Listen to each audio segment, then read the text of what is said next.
Okay, so the title of my talk is Setting Fire to the Communication Strawman. And what I'm saying is that the default model we have for communications, the idea that words inherently carry meaning, is wrong.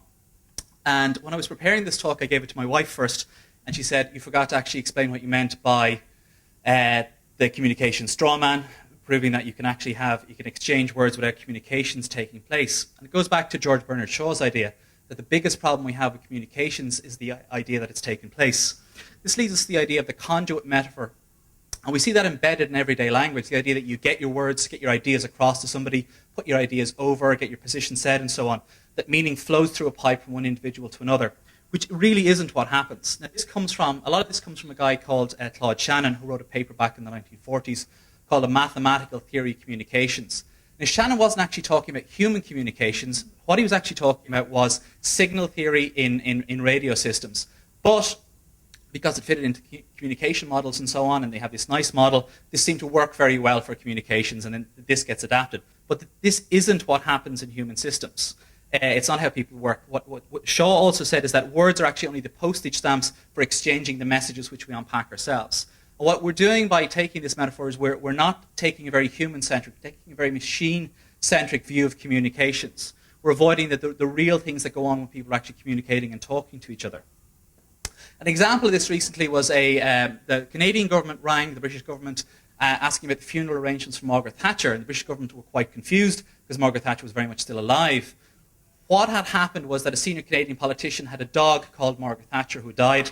He sent a text message, and the text message got miscommunicated. And the problem there is that words are actually only instructions for creating and communicating with each other. They don't actually, they're not inherently having communication themselves. Rather, what words do is they evoke or they provoke communications rather than carry meanings, based on our experiences and based on our understanding.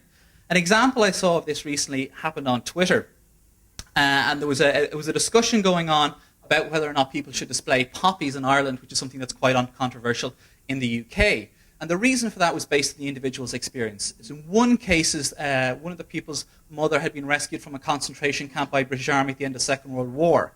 In the other case, the guy remembered hearing stories of his grandmother talking about the black and tans and other different experiences of British Army and British troops in Ireland. So the different experiences led to different understandings of the actual symbols of communication. Another example of this was with my own son recently. We were talking about the axing of the junior cert. My 5-year-old son, Connor, said, "What's an axe, Daddy?" So he explained what an axe was, and he got visibly upset because he thought they were going to take an axe to the junior cert class that he was the junior class that he was in.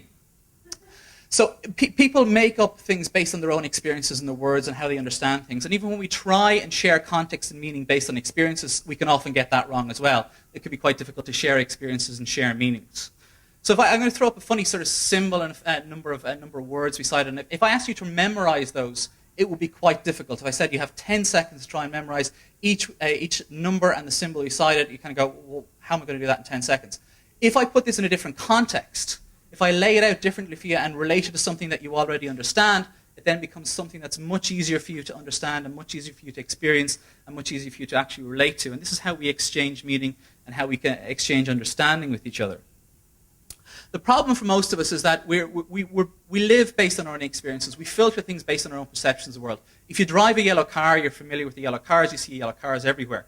If you're a doctor, you're a lawyer, you're a dentist, you're an IT worker, and so on, you have a specialized language that you've developed that you share with people. So people's perceptions of the world are different. It's a bit like the 6 people in a dark room trying to describe an elephant. One person sees a tail as a rope, another person sees a fan, and so on. And they're all vehemently arguing about what their perception of things are.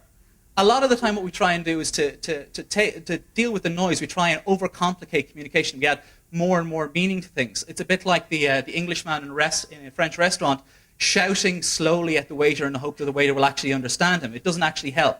There are much more human ways of communication, allowing for ambiguity. We've conversations around campfires for thousands of years that work on the perception that misunderstanding, miscommunication, and feedback are absolutely critical for communication to take place. So really, if we're going to communicate properly with each other, if we're going to set fire to the communication strawman and get inside each other's heads, what we need to do is walk a mile in each other's shoes and learn to share each other's experiences.